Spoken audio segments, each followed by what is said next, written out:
Hey everyone, welcome to today's video. Today I'm going to share with you how I stay organized and productive using Notion, GoodNotes, and Google Calendar. I'm going to give you a complete in-depth tour of my Notion dashboard. I'm going to show you some of the templates that I've created for the GoodNotes app, and I'm going to show you how I stay organized. And then I'll show you my Google Calendar. Along the way, I'll give you tips and tricks on how to make your dashboard look aesthetic in Notion, how to create free templates for GoodNotes, and how to stay organized in Google Calendar. If you find value in this video, definitely consider subscribing. Let's get started. So here is what my dashboard looks like on Notion. This is sort of my home page. Anytime I go to notion.com, this is where I land. I think my dashboard looks so cute. It's really colorful, it's aesthetic. I have a Giphy, I have some affirmations, my Google Calendar I've integrated. I have a couple of pictures that I added from Pinterest, and then I have like a week at glance sort of section at the bottom. I just think it looks so much better. And when things are cute and aesthetic, it just makes me want to use it even more. Now this dashboard I did find online as a free template. I've customized it so it looks completely different, but it was a green color scheme. It looks much better now, but I like to use templates because it gives me that structure first. I really like the layout, so I just built on top of that. So there are three ways, there's probably more ways, but there are basically three ways for you to get started with Notion and create your own templates. One is just by creating it yourself. I don't like doing that because I don't want to spend hours creating my own. I like to get free templates online because again, it just gives me structure. If I like the layout, it's already there and I just build on top of that. So that's one way you can create your own. A second way is by buying templates online. People will create these cute aesthetic templates and sell them on Etsy for like $7 to $15. That's another way.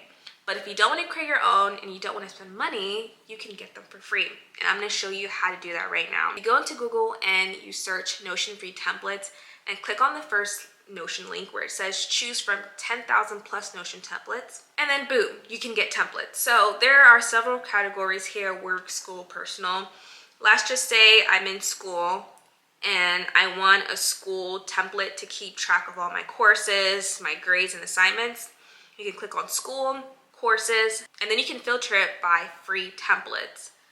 So shout out to those people who create these templates and add them on Notion so people can get them for free. But there are a ton of free templates. You can just scroll down, you can look through. Again, these templates are just to start you off. You don't have to completely like love everything about it. You can change the color, the style, add your own pictures, remove a section. Let's just say a section has, I don't know, a graph, and you don't want a graph. You can remove it and replace it with an image. It's just a starting point. And then if you like the template, you can click on start with this template, and then boom, you have it there, and then you can customize it the way you want it. So that's basically what I did. Now there's a couple of things that you can do to make it look cute and aesthetic. Of course, you can find images on Pinterest. That's what I did. And then you can also add a Giphy. So if you go on Giphy.com, you can search for a Giphy and then you can embed it into your Notion dashboard. Now you can see in my dashboard, I've integrated 3 widgets. One is the life progress bar widget, the weather widget, and then a Google Calendar widget. And you can add widgets by going to Endify.com, creating an account, and then customizing your own widgets. Now, if you're on the free plan, which I am on, you can only create 6 widgets, which is more than enough because their selection of widgets is not that big, so I only have 3. But you can go ahead and create a widget, customize it to your liking, and then at the bottom, you'll see like a copy link section, and you can go ahead and click on the copy clipboard, and then boom, you can add it to your Notion, which is really simple to do. But also when you create the widgets, if you hover over them, you'll see like a customize tab, and that'll redirect you back to Endify so you can customize it the way you want. With the weather widget, if you hover over it, you have the customize tab, but also you have like a dark mode toggle. If you click on it, it'll switch to dark mode, which is nice. But those are some ways you can spruce up your templates. So continuing with my Notion tour, To the left, I have a navigation section and I have a list of all the subpages that I've created. So we're gonna start off with my book tracker. You guys know that I enjoy reading and I like to track it. I have a couple of sections here. This template actually I got from that website, Notion Free Template. I was not about to create a whole template. I mean, this looks pretty complex, honestly. Like, it has a database. I definitely would have not been able to create something like this. So I was like, let me go find a book tracker template. And I literally just searched book tracker, filtered by free, then I found this one. But this is well organized. I have a currently reading section.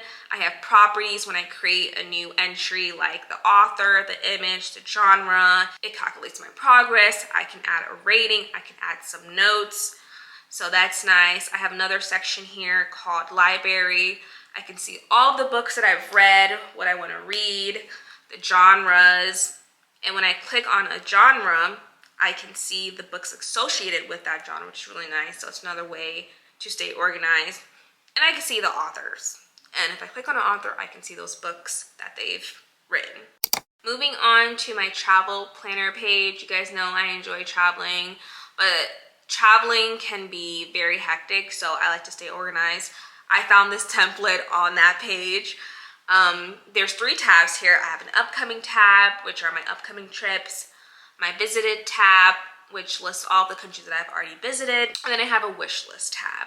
So if I go in the wish list tab and I click on new, so this is what I do when I want to visit a new country. I'll create an entry here, and I have a template I've created. Now this one I did create. It's called New Trip. So if I click on it, I have a whole template that I have to fill out when I want to travel. So I'll go on Google Maps, find the location, and embed it here. So I'll have a map of the country. I have a to-do list section. I'll add things I need to do, like pay for a hotel, pay for, parking at the airport, stuff like that. I have an important info section, where I'll add where I'm gonna stay, ticket information, returning date, and then this is where I'll build out my itinerary for each day. So if I click on the drop down, I have like breakfast, lunch, and activities. And then lastly, I have an expenses page, which I created actually. I like to keep track of my expenses so I can create my how much I spent videos. I have everything organized here. And this is what I'll do every time I want to travel. Moving on to my upload schedule page. But for this page, I have a calendar view of videos that I plan to upload. So if I click on one, I can see the date and I can see the tags. And I have different tags here, like uploaded, short, which is like YouTube short, not started, filmed, and edited. So I stay organized. And for some of these videos, I might have like a list of topics that I want to cover, like for this video. So if I click on it, I have like a list of topics that I want to discuss. And then when I'm filming the video, I'll just cross it off just so I stay organized. Yeah, sometimes I have a script, sometimes they're just topics I want to cover. But this is my upload schedule. I try to fill this out a month before so I know what I want to film ahead of time. Moving on to my metrics page. Now this is where I track my YouTube growth. This was very helpful when I first started out on YouTube, and that's because my goal was to get monetized. In order to get monetized, you need 1,000 subscribers and 4,000 watch hours. So this is what I use to keep track of where I was concerning subscribers and watch hours. Now I'm already monetized, so I hit the total watch hours gain column because I'm no longer concerned about that now. But this is a really great view. This is something that I created. I didn't find this on the Notion Free Template website, but this is a really great view. If I go and filter it by November, I can see November 2022, I had 320 subscribers. And then later on, November 2023, a year later, I had 1,150 subscribers. Like, that's huge growth. So I love that I can filter this and see, my progress. This is really great if you want to start a YouTube channel, just to keep track of your progress and see like where you started compared to where you are now. So here I have a YouTube deets page. This is just YouTube info, like video ideas, important dates like when I got monetized, how long it took me. It took me, in case you guys want to know, a year and 2 months to get monetized. And then I have some CEO tag ideas. So let's just say I want to make a Sunday reset video, right? I'll add tags to the description box and to the tag section when I upload, but I don't want to have to think about the tags every time, so I'll just copy and paste them. I don't want to type this all out, so I just keep track of them. But this is like a YouTube miscellaneous page. This is a work in progress. The last two links, my budget and savings tracker, they're actually a link to my Google Excel spreadsheets. One is the budget. You guys know I budget every single month, every single year, so I can keep track of my expenses. And I bought this template on Etsy. It's really cute. I wasn't about to create my own budget tracker. You can find them on Notion, but this one does a bit more, and I like how well organized it is. And I have another one which keeps track of my savings goal. So I have a goal to save a certain amount each year, and I have several categories. So I have this one I can definitely create on Notion. However, when I created a Notion, I already had these templates beforehand and it worked for me, so I'm just going to continue to use it. If I don't like it, then I'll probably create my own on Notion. But these two are on Google Excel, and I just created a link to it from my dashboard. So GoodNotes is an app for note-taking, and I use it on my iPad. Everything that I have in GoodNotes, I can certainly create a template on Notion, but I sort of like writing it out. So if I open up GoodNotes, I have a couple of templates here. We can start off with my 2024 planner.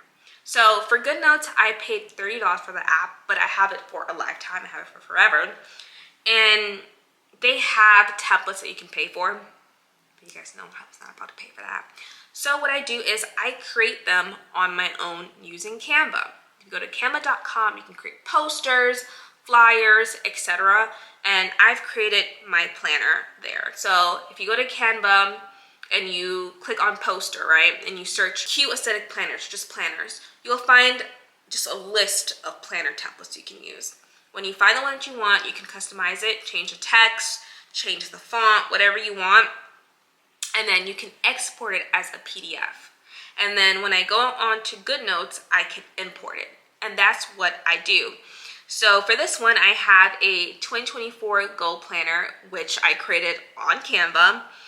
And this is where I keep track of all my goals for 2024, but also for each month. Here I have my habit tracker. I keep track of all my habits that I like to do each single day. So reading, exercise, consume fruits and veggies, and sleep at 11 p.m. And as you can see, I think I'm doing pretty good so far in January. I have a lot of green checks. And then I have a weekly shopping list. I have a weekly planner. And then I have a grocery list page. But again, all of this I created on Canva, and you can do the same thing. You don't have to pay for anything. Lastly, let's take a look at my Google Calendar. So anytime I have an appointment, whether it's nail, hair, medical, dentist appointment, whether it's just an event that I have to attend, or if I have plans to meet with a friend, I'll forget if it's not on my Google Calendar and I don't set up a reminder. So I have all of my appointments, events, holidays, birthdays on my Google Calendar. Like if it's a hair appointment, I'll set up a reminder for like a day before or like an hour before. And I'll also color coordinate my events. So if it's just like an event that I have to go to, I'll have it as pink. If it's an appointment, I'll have it as green. If it's a work-related event, then I'll have it as orange. Now, what I love about Google Calendar and Notion is that these are apps. So you can use them in the browser, but you can also use them on your phone if you have the app, on your iPad. I actually have my Google Calendar on the home page of my iPad, so I know instantly like what events I have planned that day, what I need to do. If you already have a Gmail account, which most people do, then you already have Google Calendar. Set up some events, color coordinate them, and then start adding them to your Google Calendar and set up reminders as well. You guys have made it to the end of this video. Hopefully you found it helpful. If you have any questions about Notion, GoodNotes, or Google Calendar, let me know down below and I'll be happy to answer it. Don't forget all the links and resources that I've mentioned. The free templates will be in the description box down below. See you in my next one. Bye!